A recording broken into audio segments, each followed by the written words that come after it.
Shalom, warriors, and welcome to the Daily Warfare Drop with Raphael, Rabbi. Today's theme is making room for God's presence. Scriptures are coming to you from Exodus chapter 25 to 26.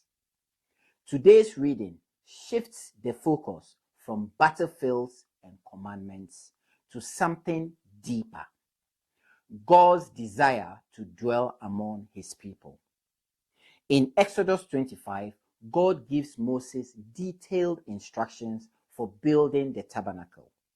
He begins with the Ark of the Covenant, the place where his presence would rest. Warriors, notice this.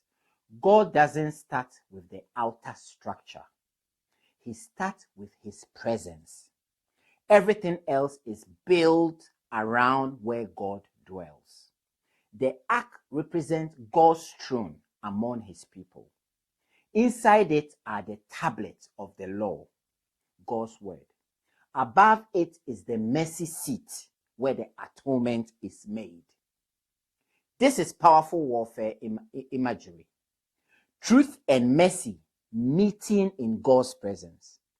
Victory in spiritual warfare is sustained when the truth is honored and mercy is received.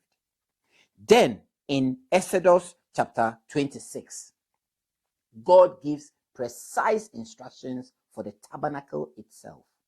The curtains, the coverings, the layout. Nothing is random. Nothing is rushed. God is intentional about where and how he dwells. His presence is not casual, it is holy.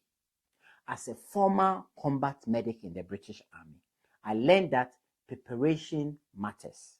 In high-risk environments, small details can determine survival.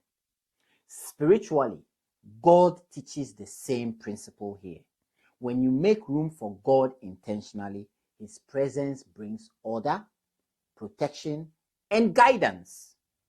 Here is today's warfare truth.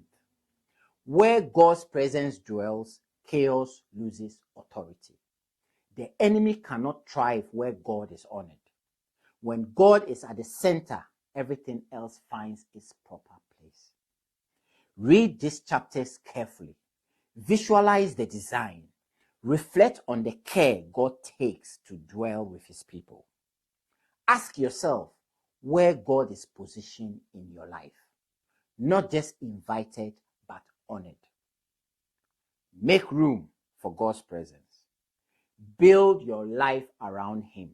And remember, the God who dwells among you is the same God who fights for you. My fellow warriors, we shall meet on the battlefield tomorrow. Shalom.